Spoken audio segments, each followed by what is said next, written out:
உங்களுடைய ஸ்டாஃப் எல்லாருக்குமே ஒரே confusion. Sorry we are the guest, எங்களுக்கு சர்வீஸ் வேணும்.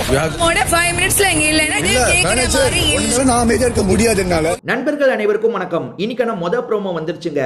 ஆக்சுவலா துஷார் ரொம்ப நாள் கழிச்சு ப்ரோமோல வந்திருக்கான்னு சொல்லலாம். ஆக்சுவலா துஷாரை நீங்க கடைசியா எந்த ப்ரோமோல பாத்திருப்பீங்கன்னா கமருதீனுக்கும் துஷாருக்கும் முட்டிக்கிச்சு பாத்தீங்களா, அந்த ப்ரோமோல துஷார் வந்திருப்பான். அதுக்கப்புறம் துஷார் இருக்கிற இடமே தெரியாம இருந்தது. பட் இந்த ப்ரோமோல வந்துட்டாங்க. இந்த ப்ரோமோல எதனால வந்தான்றதை டீடைலா டிஸ்கஸ் பண்ணுவோம். அதுக்கு முன்னாடி இந்த ஹோட்டல் டாஸ்க்ல மேனேஜர் சைட்லயும் டீம் சைட்லயும் பண்ண ஒரு தப்பை பத்தி பாத்துருவோம். அது என்ன தெரியுமா? இன்னைக்கு காலையில நான் ரெடி சாங் தான் போட்டிருக்காங்க. அதாவது லியோ படத்துல நான் ரெடியா வரவான்ற மாதிரி ஒரு சாங் வரும் பாத்தீங்களா, அந்த சாங் தான் போட்டாங்க.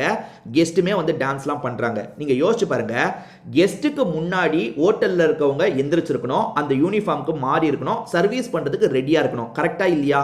நீங்க யோசிச்சு பாருங்க, அப்படிதானே இருக்கணும். இப்ப கெஸ்ட் வந்திருக்காங்க, அவங்க 8 மணிக்கு எந்திரிச்சிருவாங்கன்னா நம்ம ஒரு 7 மணிக்கு எந்திரிச்சு ரெடி ஆயிடுவோம். ஓரளவுக்கு ப்ரிப்பரா இருப்போம். எல்லாருமே ரெடி ஆகலனாலும் சரி, பாதி பேராவது ரெடி ஆயிருப்போம்னு நினைக்கணும். மேனேஜர் தான் அந்த விஷயத்தை வாங்கியிருக்கணும். அந்த இடத்துல பெரிய தப்பு நடந்திருக்கு. அதனால தான் இந்த ஃபர்ஸ்ட் ப்ரோமோவே நடந்திருக்குன்னு வச்சுக்கோங்களேன்.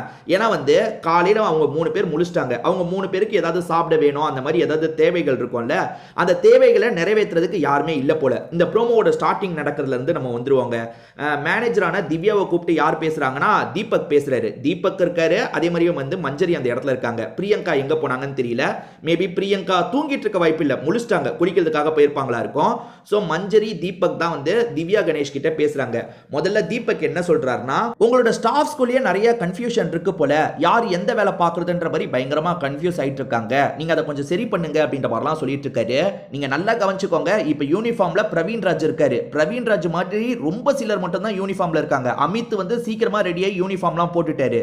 வேற யார் தெரியுமா? அதாவது மேனேஜரா இருந்தார்ல, என்டர்டைன்மெண்ட் மேனேஜரா விக்ரம், அவர் யூனிஃபார்ம் போட்டுட்டாரு. அதே மாதிரி கனியக்கா கூட யூனிஃபார்ம் போட்டிருக்காங்க. ஆனா வீட்ல இப்போ வரைக்கும் நிறைய பேர் யூனிஃபார்ம் போடாம தான் இருக்காங்க.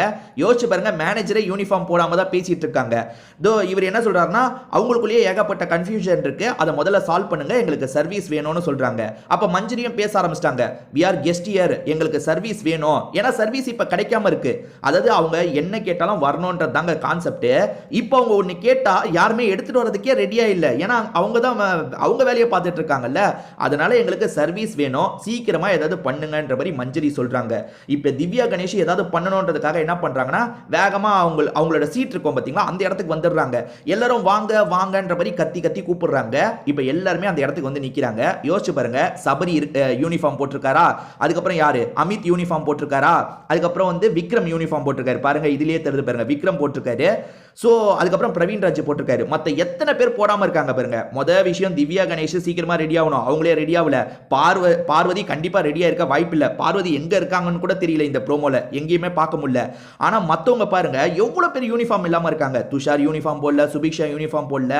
இதெல்லாம் முன்கூட்டியே கண்டிப்பா இவங்க பண்ணிருக்கணும். திவ்யா கணேஷ் சொல்லியிருக்கணும், மத்தவங்களும் அதை பண்ணிருக்கணும், பண்ணாம இருந்துட்டாங்க. திவ்யா கணேஷ் இருக்காங்கல்ல, 4 பேரா வந்து நில்லுங்க, அதாவது டீமா பிரிஞ்சு நில்லுங்க, உங்களுக்கு 5 நிமிஷம் தான் டைம், எல்லாருமே யூனிஃபார்மோட இந்த இடத்துல நிக்கணும்ன்ற மாதிரி கொஞ்சம் கோவமா சொல்றாங்க.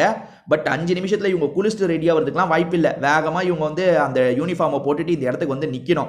ஓகேவா? இது வரைக்கும் ஓகே. அப்ப இங்க இருக்க துஷாருக்கு ஒரு மாற்று கருத்து இருக்கு போல. அதாவது உடனே எப்படி ரெடி ஆக முடியாது, ஏதோ ஒன்று பிரச்சனை இருக்கு போல. எல்லாருமே இவங்க சொல்றதே ஆர்ஷா இருக்குங்க. இந்த இடத்துல ஆர்ஷா சொன்னதை நம்ம ரொம்ப தப்பா பார்க்க முடியாது. ஏன்னா சீக்கிரமா ரெடி ஆகுங்க, கெஸ்ட் எனக்கு பிரஷர் போடுறாங்க, நான் உங்களுக்கு பிரஷர் போடுறேன்னு கூட எடுத்துக்கலாம். ஆனா இதை தாண்டி துஷார் வந்து பேசுறதுக்காக வரான். அதாவது வந்து உங்ககிட்ட சில விஷயங்கள் சொல்லணும் மேனேஜர்னு, எனக்கு எதுவும் கேட்க விரும்பல, நீ போன்ற மாதிரி இவங்க சொல்லிட்டு இருக்காங்க. மேனேஜர் எனக்கு பேசணும்ன்ற மாதிரி இவன் சொல்றான். இவங்க திரும்ப வந்து எல்லாரும் போயிட்டாங்கல்ல, இப்படி சொல்லியிருப்பாங்க போல. ப்ரோமோல அதை காட்டல, எல்லாரும் போயிட்டாங்கல்ல, நீ மட்டும் எதுக்கு இருக்க, நீயும் போய் ரெடி ஆகுன்னு சொல்றாங்க போல. எல்லாரும் கேட்காம போயிட்டா நான் கேட்க கூடாதுன்னு ஏதாவது இருக்கா என்ன, எனக்கு கேள்வி இருக்கு, நான் கேட்கணும் அப்படின்ற மாதிரிலாம் இவன் சொல்லிட்டு இருக்கான். அதுக்கு இவங்க நக்கல் பண்ற மாதிரி, ஓஹோ அப்படியா, இவ்வளவு நாள் அப்ப நீ கேள்வி கேட்டியா, பேசுனியா அப்படின்ற மாதிரி நக்கல் தோரணையில சொல்றாங்க.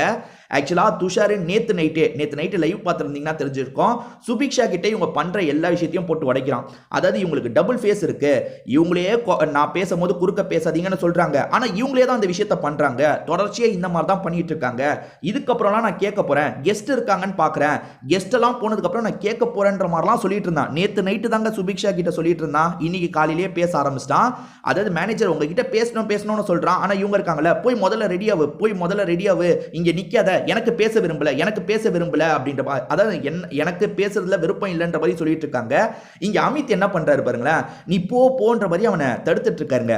நீங்க நல்லா யோசிச்சு பாருங்க. அமித் வந்தோன சபரி கிட்ட என்ன தெரியுமா சொன்னாரு, சபரி ஒரு இஷ்யூ வருதுன்னா அந்த இஷ்யூ நடக்கட்டும் சபரி, நீங்க எதுக்கு உள்ள புந்து தடுக்கிறீங்கன்னு சொன்னாரு. நல்லா யோசிச்சுக்கோங்க, ஏன் தடுக்கிறீங்கன்னு சொன்னாரு. இந்த இடத்துல அமித் என்ன பண்றாரு, அமித் பண்றது தப்புன்னு நான் சொல்ல மாட்டேன். எப்பவுமே ஒரு இஷ்யூ வரும்போது தடுக்கிறதும் ஓகே தான். அந்த இஷ்யூ அப்படியே நீங்க என்னன்னா பண்ணிக்கோங்கன்னு விட்டுட்டா என்ன பண்றது, சண்டை கிண்டை ஏற்பட்டதான் என்ன பண்றது, ஓரளவுக்கு தடுக்கிறதும் தேவைதான். ஆனா திவ்யா கணேஷ் அவங்க பொறுப்பை தாண்டி கொஞ்சம் ஓவரா ஆடிட்டு இருக்கிறது எனக்கு தெளிவா தெரியுது. நேத்து எபிசோட பார்த்தவங்க உங்க கருத்தை சொல்லுங்க. ஏன்னா ஃபுல் எபிசோட்ல நிறைய விஷயங்களை கட் பண்ணிட்டாங்க. உதாரணத்துக்கு விக்ரம் கிட்ட இவங்க லூஸ்ன்ற மாதிரி சொல்லியிருப்பாங்க. விக்ரம் கொஞ்சம் அப்செட் ஆயிட்டாரு, என்னங்க சட்டுன்னு லூஸ்ன்னு சொல்லிட்டாங்கன்ற மாதிரி அப்செட் ஆயிட்டாரு. இவங்க காலில் விழுந்து நான் கேட்கணுமாங்கன்ற மாதிரி கனி கிட்ட புலம்பிட்டு இருந்தாரு. ஸோ அதெல்லாம் வந்து மெயின் எபிசோட்ல, ஃபுல் எபிசோட்ல இல்ல. ஸோ கொஞ்சம் ஓவரா தான் போறாங்கன்னு தோணுது. நீங்க பார்வதி கிட்ட ஓவரா போங்க, எல்லார்கிட்டயுமே நீங்க பகச்சுக்கிட்டீங்கன்னா நீங்க எப்படி ஒரு டாஸ்கை பண்ண முடியும் தான் எனக்கு தோணுது. இதை பத்தி உங்களோட கருத்து என்னன்றதை கமெண்ட் செக்ஷன்ல நீங்க சொல்லுங்க.